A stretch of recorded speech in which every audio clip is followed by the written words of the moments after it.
Assalamu alaikum warahmatullahi wabarakatuh. Niko hapa mbele yenu kuwasomea utabiri wa tarehe 23 ya mwezi wa 4 mwaka 2026. Utabiri huu umelenga moja kwa moja mambo muhimu ambayo ujiandae nayo yanaweza kutokea, lakini pia umeweza kuashiria hata mambo ambayo yatatokea kwa siku nyingine, lakini pia umekuja na majibu ambayo pengine umekuja na majibu ya mambo ambayo pengine umeshindwa kuyaelewa kwa wakati mwingine. Lakini niweze kuthibitisha tu kwamba ni utabiri wa jumla. Huu ni utabiri wa jumla, kwa hiyo si kila ambacho kitatungumziwa hapa basi kitakuwa kinakuhusu moja kwa moja.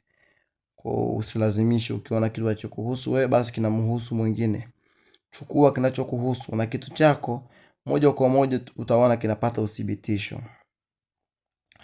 Haya, kwa baadhi yenu naona yakitokea mabishano au mapigano ya ghafla. Na haya yanaweza kutokea siku ya kesho kwenye siku ya 23 kwenye mahusiano ya kimapenzi.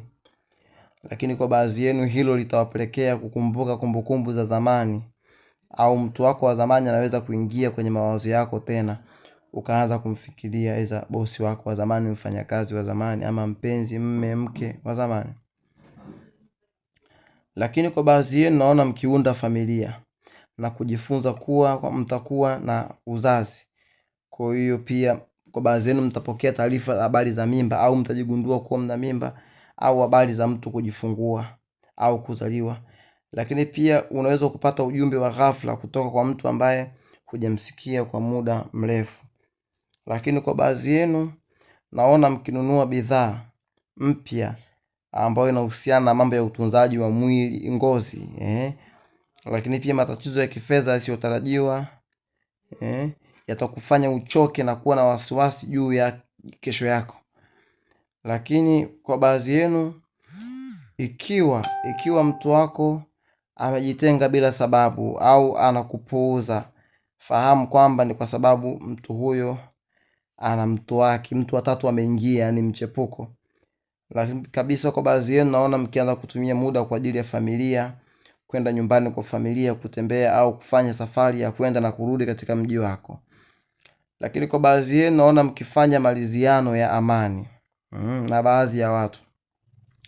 Lakini ikiwa na mpenzi wa zamani atarudi, lakini wakati huu maamuzi yapo mikononi mwako. Utajiuliza kama utamkataa au la. Na huyu mtu anaweza kuwa ni mwenye jina linaloanzia na AMYHTL na kadhalika. Lakini kadhalika kuna baadhi yenu naona mtakutana na mtu ambaye ni pengine ni mama au dada. Na watu wengine kama hao mtakutana nao pengine katika vikao vya familia au kadhalika. Lakini wiki hii unaweza kupata maendeleo ambayo yatakufanya ufikiri sana, na utamshukuru Mwenyezi Mungu, na utaona kabisa hiyo ni kama sauti ambayo inakwambia usikate tamaa, endelea kupambana, kwani mbele kweupe, mbele kuna mwangaza. Lakini kwa baadhi yenu kukutana na mtu ambaye ni mama au shangazi au mama mkwe au dada mkubwa, na kupanga safari ya masafa marefu, kununua tiketi za ndege, tiketi za mabasi, au kuweka mafuta ya gari. Lakini kwa baadhi yenu walilahi alhamdu, mtapata habari njema ambazo zitakuja. Tarajieni kupokea simu ambayo simu hiyo itakuelekeza moja kwa moja kuchukua haki yako, pesa zako, stahiki zako, au kuweza kukubaliwa interview ambao ulisubiria kwa muda mrefu, au ombi na request ile ya mkopo itakubaliwa kwa baadhi yenu. Lakini kukutana na mtu mpya katika mazingira mapya, kugombana na wanafamilia wa kike, tagombana na wanafamilia wa kike. Lakini kupokea zawadi za gharama kubwa kwa baadhi yenu, mambo ambayo umekuwa ukiyatarajia kwa muda, sasa kununua bidhaa mpya au kifaa cha umeme au simu yenye brand fulani, basi utapata mwangaza kwa siku ya tarehe 23. Lakini kufanya marekebisho kwa baadhi yenu, kuweka mambo sawa na wanafamilia kwa kiasi kikubwa.